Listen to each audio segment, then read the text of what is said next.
Good afternoon, good evening, everyone.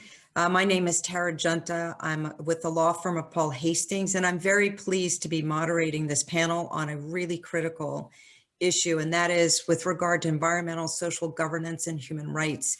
As many of us know and are keenly aware, both environmentally but also in our jobs, ESG risks, opportunities, and challenges are very present, and they're growing and at an accelerating pace. So I want to thank our three speakers who are here with us today. And Caroline, if I could ask you to put on your screen, that'd be great. Hey, good morning, good evening, good afternoon. First, we have Caroline Griffin Pain, who's General Counsel at Colt, where she's responsible for the legal and regulatory teams, country manager organizations, and sustainability. She is also responsible for corporate governance at Colt, secretary to the board, and if that weren't enough, she is chair of the Diversity and Inclusion Council and leads Colt's sustainability strategy. Caroline, thank you so much for being with us. Next, we have Nicole Karlebach. Nicole is the leader of Verizon's Business and Human Rights Program, where she drives efforts throughout the organization, across the company, with regard to human rights, innovative solutions to human rights challenges, and leads Verizon's ESG strategy and initiatives. Third, we have Carol Tate. Carol is Associate General Counsel and Director of Ethics and Legal Compliance at Intel, where she manages the company's global compliance, ethics and compliance network of business champions, oversees ethics and compliance throughout the organization, and leads the company's compliance effectiveness program. Ladies, thank you so much for being with us. ESG and human rights is a large topic, but where I'd like to start is for each of you to share your company's ESG human rights priorities for 2021 and beyond. And Caroline, maybe I'll start with you, and then we can go to Nicole and Carol. Thank you. And thank you so much for including this important topic on the agenda. I think it really will help to elevate the importance of this. So thank you for that. So a major priority for Colt this year is around environmental sustainability, and with a special focus on reducing our carbon footprint. We're looking to move all our sites to renewable energy during the year, but we're also going to be asking people to change their behaviors. So we've launched a series of work streams around this, and I'm just going to go through a few for interest. Firstly, we're looking to green our vehicles, moving to hybrid and electric cars with all the associated challenges of charging points and so on. We're looking at zero waste to landfill. So for network equipment, for our office equipment, for example, we're going to be refreshing all our laptops, and where we can, we're going to be donating to local school children and charities. In terms of travel, we're going to be encouraging people to change their thinking around travel. So to use collaboration tools like Zoom, as we're doing very successfully here, thanks to our wonderful organizers, because it's a very efficient method, and we know that it works. We've learnt that during this last year or so.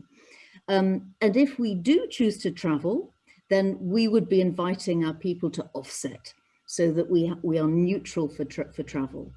We're also looking to green our commute, and that's not something that we've really measured before, but we're finding that with the new ways of working, where people can work a little more flexibly, maybe working from home, that we can reduce the carbon emissions that are associated with our travel. And in some of our countries, the infrastructure, the travel infrastructure is not as good as in others. And we currently provide transport into the office. So again, we're looking to be a little bit smarter around that and to improve our reporting. So we've got a number of other D&I initiatives, but I think in the interest of time, I wanted to focus on that. Thank you so much. Nicole, maybe we'll shift to you. And what are Verizon's ESG and human rights priorities? Well, thank you, and thank you for having me join you today. 2021 is marking the 10th anniversary of the adoption by the United Nations of expectations for business to respect human rights in the form of the UN Guiding Principles on Business and Human Rights. And of course, in the last year, we've also ushered in the Decade of Action to achieve the Sustainable Development Goals by 2030. So despite that there's been so much activity in the ESG and human rights fields, I think there's still room to go in really mainstreaming these topics across business and within organizations and more broadly. So this year at Verizon, we're focused on marking these important milestones by thinking about how we can be sure that our efforts to do this work are effective within our company. So that means focus in 3 areas for us. It's integration, engagement, and transparency.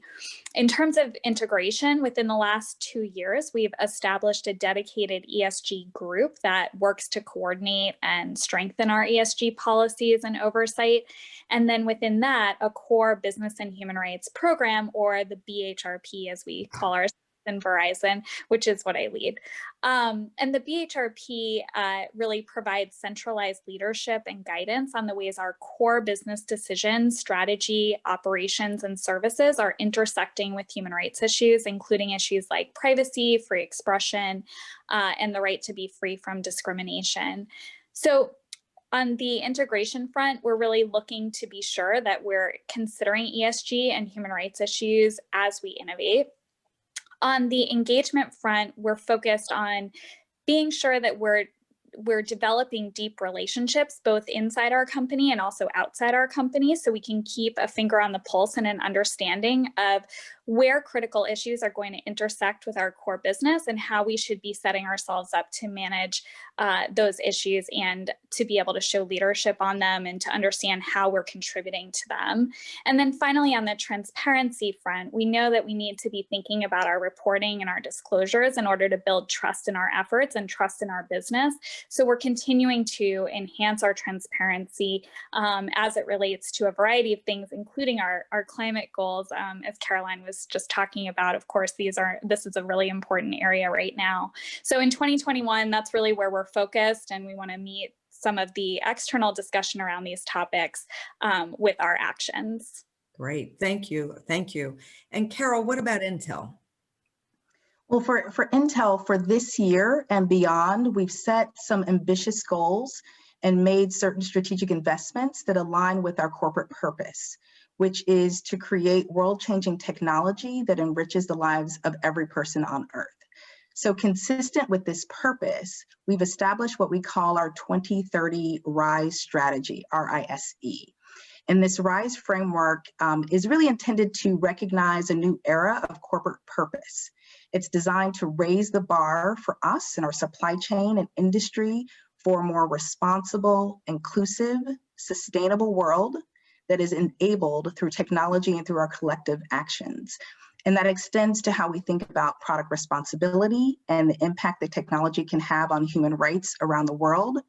It also includes our goals with respect to diversity and inclusion. And I know as Caroline talked about climate and Nicole talked about human rights, I'll focus a little bit on some of the diversity and inclusion goals, which include ambitiously doubling the number of women and underrepresented minorities in senior leadership roles, advancing accessibility, of course, driving product energy efficiency, and really implementing the Intel rule. That is a rule that our general counsel established in order to hold our outside counsel, particularly in the US, accountable for meeting diversity requirements, and set a standard where Intel will not retain those firms in the US that fall short of our diversity criteria.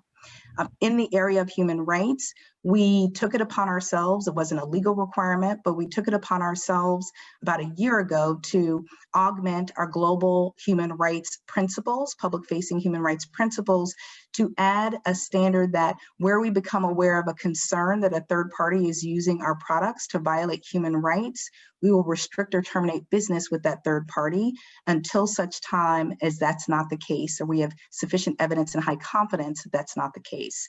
And so we have been focused on and will continue to focus on implementing that new high confidence standard in 2021. Great, thank you. Thank you all three. I mean, those are huge. Each individual piece that you have each described or identified are huge in and of themselves. And one of the challenges that any company has really is how you build the sort of structures, infrastructure that allows for the accountability, the transparency, the reporting, and also helps to build culture, hopefully, around all of that. And so maybe I'll start with you, Nicole, just to mix it up a little bit. And how has Verizon really kind of approached the sort of organizational structures or infrastructure to address ESG and human rights? Yeah, well, I mean, this piece I think is critical. And as I said, our ESG team and the BHRP team within it are relatively new in our company, set up within the last 2 years. And we sit and both are situated in the legal and corporate governance organization, and that's really by design. So with respect to the human rights efforts in particular, our business and human rights program has its origins back at Yahoo, one of the companies that Verizon has acquired in the last few years. And when it was set up at Yahoo back in 2008, it was the first dedicated team in the industry to focus on business impact on human rights. And so when Verizon acquired Yahoo and brought the team forward, the idea from our executive level was to grow out this function to support our entire business. But of course, the question is, how do you effectively do that? So what we've done is essentially build a program that rests on a set of key pillars that we think are critical for our success and for us to be able to take these efforts forward. So the first is really executive commitment. We need a tone from the top, an understanding visibly that these issues are important. And I know we're going to talk a little bit about culture, which relates to that today. We also have set up this dedicated team model. So we have a center point for these issues to be considered within our company that's supported by a virtual, what we call cross-functional team across the business of subject matter experts who are likely to touch human rights issues in the course of their daily work. And we consider those people to be sort of our like tentacles, if you will, our eyes and ears throughout the business, to be sharing both ways and exchanging information. Then another pillar of ours is that we want to draw guidance from international human rights law standards and norms for our work. We don't want to be just making up these ideas on the fly. We're grounding our work in expected law standard and norm for this area, and then translating that into day-to-day steps that can be followed by our employees. And we do that in part through our human rights due diligence and human rights impact assessment programs that are supported by our engagement and our transparency. And so as we're doing that due diligence work, we're really aiming to integrate human rights considerations into existing legal processes for things like product reviews, strategic transactions, privacy reviews, partnership agreements or arrangements. And really, if you think about it, most decisions of any consequence will go through legal at some point in their iteration. And so this is why we've found it to be most systematic to situate this function within the legal function and to be able to review business decisions as they're made. And the way that we do that is, we build trigger points into the legal process so that we can surface issues for review and so that those can be considered by appropriate subject matter experts, whether it be our human rights expert team or other teams that would be appropriate for that. And we also build decision paths to enable that to happen. And often we don't want to be reinventing the wheel, despite that we're a new team. So we're often trying to build into existing processes that are already there and work with teams that have already, built some sophisticated ways to do this, just build in that human rights piece or that ESG oriented piece. So that's how we've thought about going about this. Great. Thank you. Thank you, Nicole. And Carol at Intel, I know you're responsible for the global kind of compliance, programmatic effectiveness at Intel. Has Intel taken a similar approach in terms of leveraging existing systems? How have you addressed ESG and HR? It's true. There are some similarities at Intel with the some components that Nicole described, particularly around cross-functional committees. But there's some differences as well in terms of structure. At Intel, we've had a very long history of leadership and a strong reputation in the area of corporate social responsibility. They've all been built on a foundation of transparency, governance, and ethics. And we maintain what we call our corporate responsibility office. So this is an office that oversees our global human rights principles and our 2030 RISE strategy and goals. And it does its work in concert and in partnership with several functions across the company. And we too know that while we have very specific cross-functional committees like a Human Rights Steering Committee, an AI Advisory Committee, and Council, we want to leverage existing processes, controls, systems, particularly as it relates to conducting due diligence in our supply chain, and to all within the realm and the focus of establishing a much more integrated approach to corporate responsibility and human rights. For us, our Corporate Social Responsibility Office, however, sits not within legal, but within Intel's Human Resources Department and within our Global Diversity, Inclusion, and Social Impact team. And as a team and as an office, it has a direct line of sight to senior management, to our CEO, to our audit committee, and is empowered by senior management to drive those goals. Great, wonderful. And Caroline, what about at Colt? Sure. So certain aspects of ESG are owned by different executives on the senior management team. But we've got, and I'm sure that this is the case with my colleagues on this committee or on this panel too. But you know, we've got a CEO who's absolutely passionate about ESG and strong interest and commitment from the board. So ESG is very much a board level conversation. It's a senior management level conversation, and as I think Nicole said earlier, you know, tone from the top cascades, and it absolutely informs the culture. It is so vital because it lends an authenticity and an authority to the topic. So if I reflect back over, you know, several years back in my career, I've been in a position where I've been trying to drive something, and we didn't necessarily have that sort of really strong support from the top of the business, and ultimately it was less successful. So I think that I think that sort of really senior level commitment and interest and engagement is absolutely vital. So it's true that I'm responsible for oversight of a number of the ESG areas, but I have deliberately established multidisciplinary cross-business teams. So we wanted to avoid a silo approach, because we wanted to create a sense of shared ownership. But of course, there are subject matter experts, and they do tend to reside within the General Counsel organization.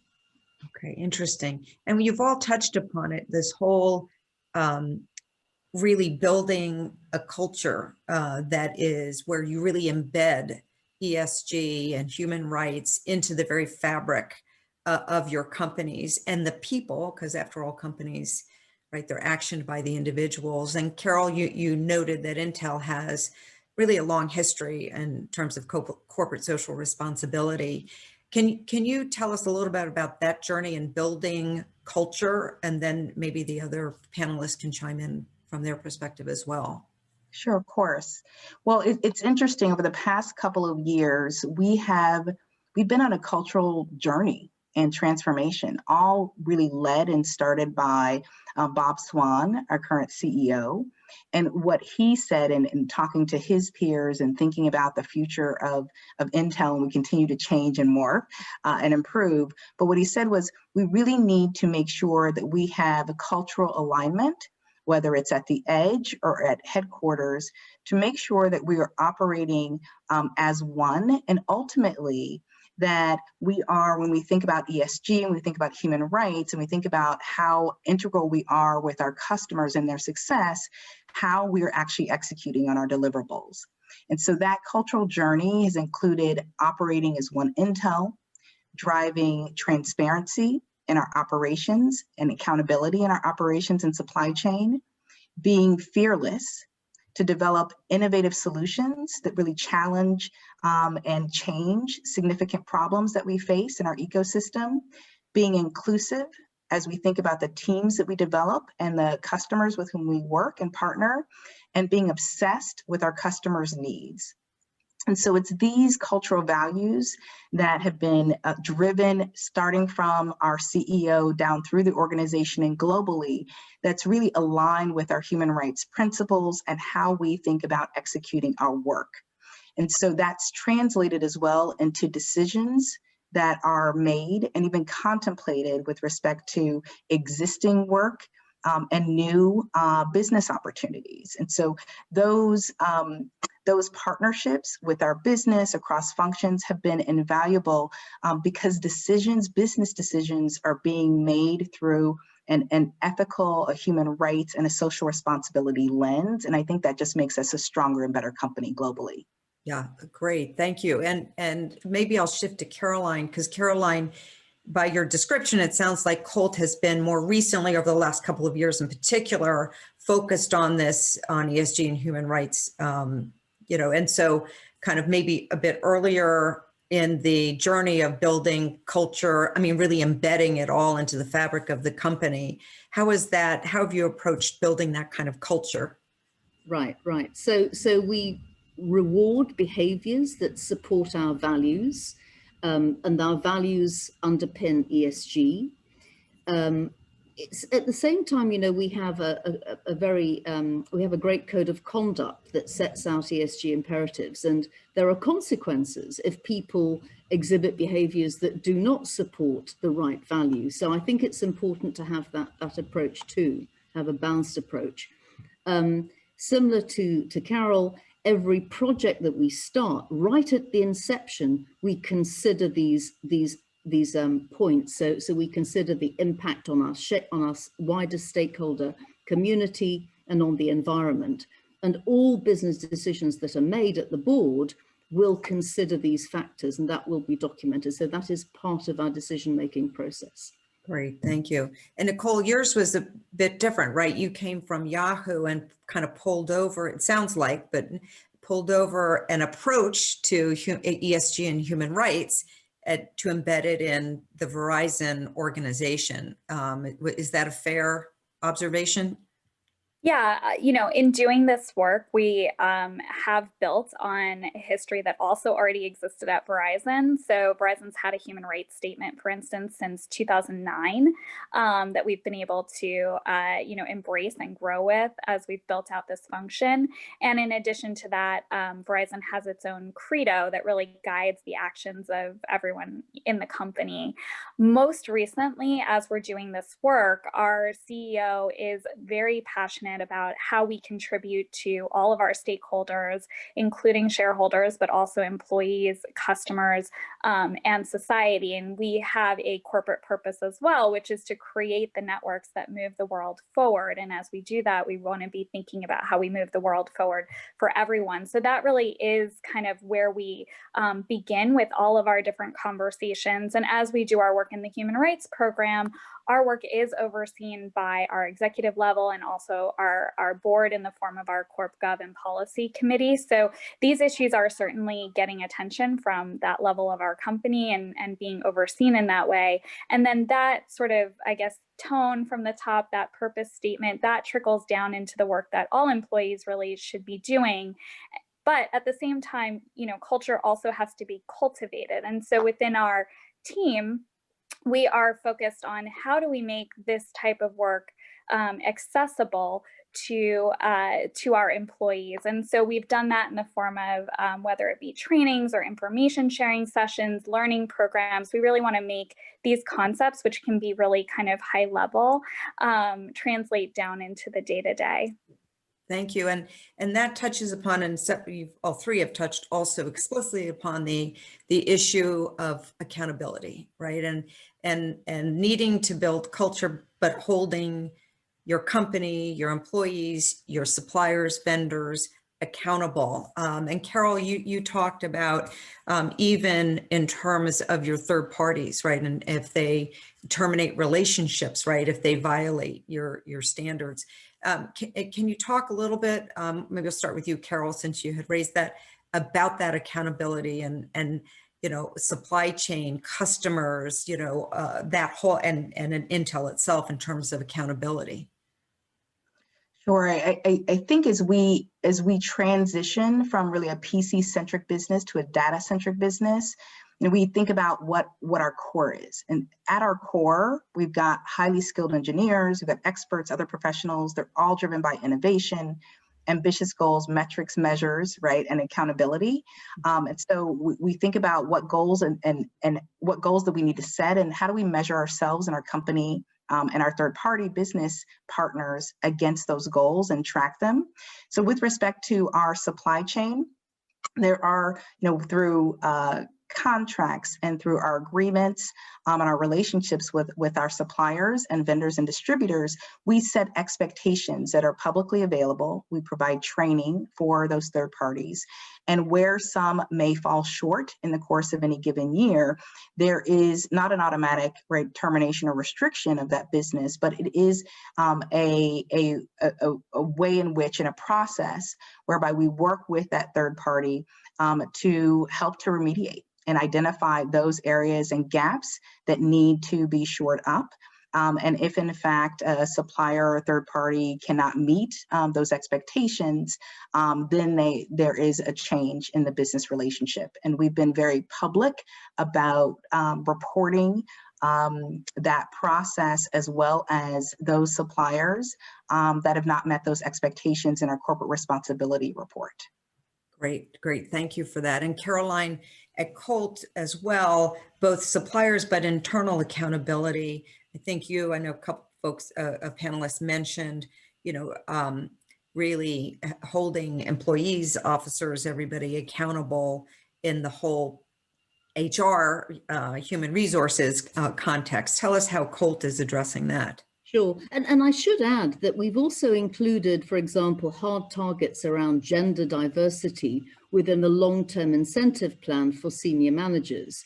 And actually having that financial incentive, having that visibility has really made a difference, because it's top of mind. And I think if you've got a target that's very visible and people are constantly checking against it, more likely to achieve it. So that has really moved the needle, having those hard targets that are visible, and I can tell you that it's really made a difference.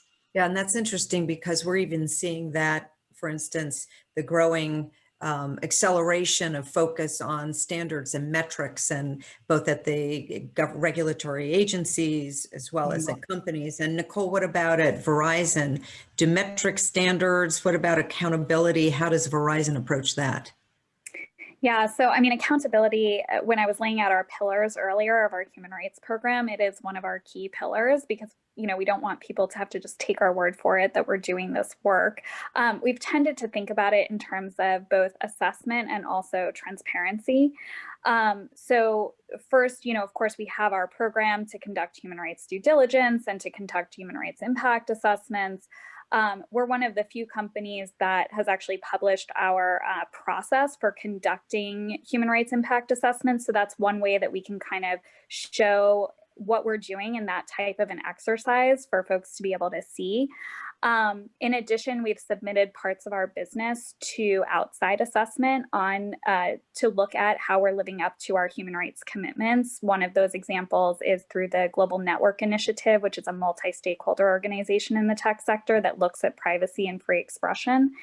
And then we also focus on transparency, both in the form of our ESG reporting, but also in the form of our law enforcement disclosure transparency reports and other mechanisms like that. We've also published a human rights webpage. So that's part of how we show up and explain, our process, all with the eye toward accountability.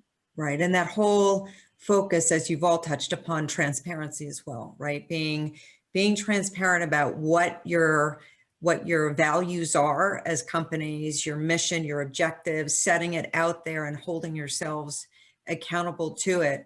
There's this increased focus on transparency and reporting.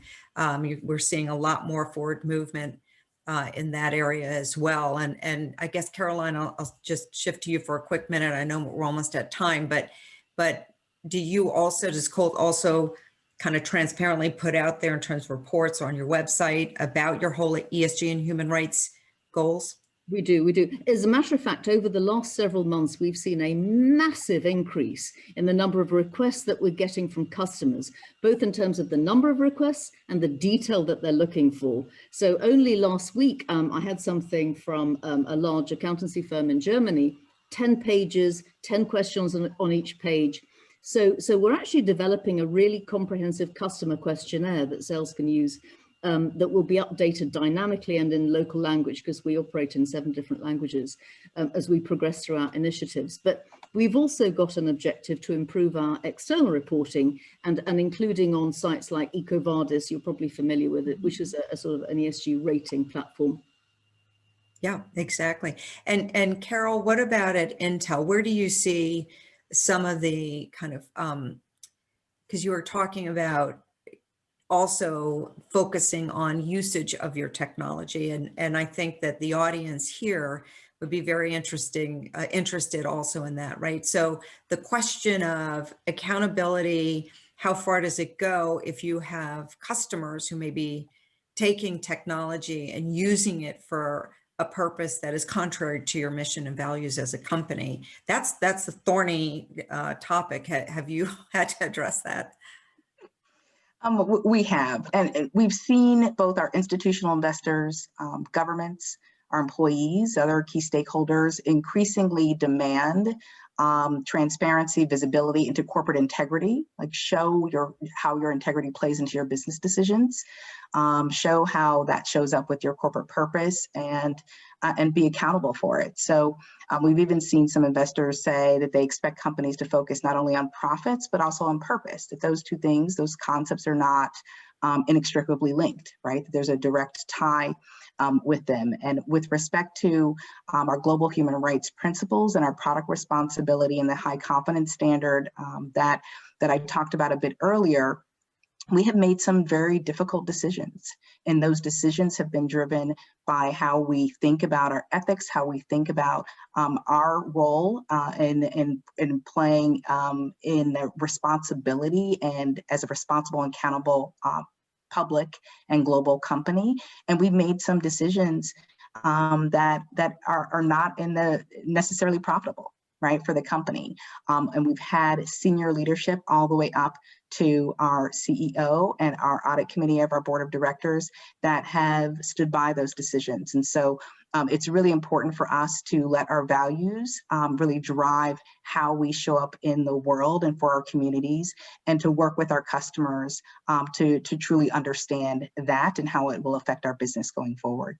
Yeah, and it's interesting because it reminds me of a number of years ago, really, and Carol in particular, you may recall as well, but where the whole bribery and corruption compliance, right, that where U.S. companies felt, look, we're at a disadvantage. No, we're going to live that principle, and that means walking away and putting your money where your mouth is. And if that's just violating our norms, our values, and potentially the law, we're walking away from it. And so this is very reminiscent in many respects to that. It's that mindset, right? Which is, we live our values, and that's something that I've seen and you've all spoken to. And Nicole, you were talking also, I think, really reminiscent of the Business Roundtable statement of the purpose of a corporation from August 2019, right? Which is really putting front and center for corporations globally and corporate America as well, to say, no, we do live our values. And that is, yes, of course, shareholder value, but it's stakeholder really, which is employees, vendors, the communities we live in, operate in. And Nicole, you were talking about that very much in terms of Verizon's pillars, right? And how they look at it, right?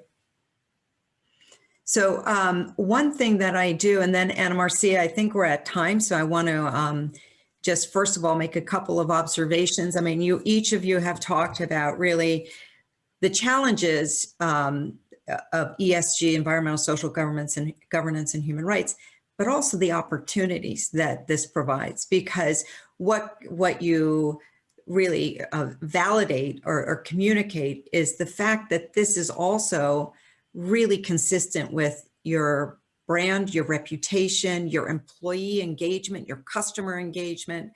And it's that long-term investment and perspective, right, that says, this is who we are as a company. And that really builds that kind of cohesion and commitment, and it's all good, right? So I see it, yes, there are a lot of challenges too, and issues and risks, but I also see it as opportunity as well. So on behalf of PTC, I just wanted to thank Carol, Tate, Caroline, Griffin Pain, and Nicole Karlebach. You guys have been really tremendous, and I appreciate you giving your time, 3 extremely busy women. But this is, as we said at the outset, a very important issue, and certainly it's one that is gaining steam. So companies, you talked about your boards, you got to engage with your boards, your senior management, because this is here. It's going to be a buzzsaw if you don't get ahead of it, and it can be turned into a real business advantage.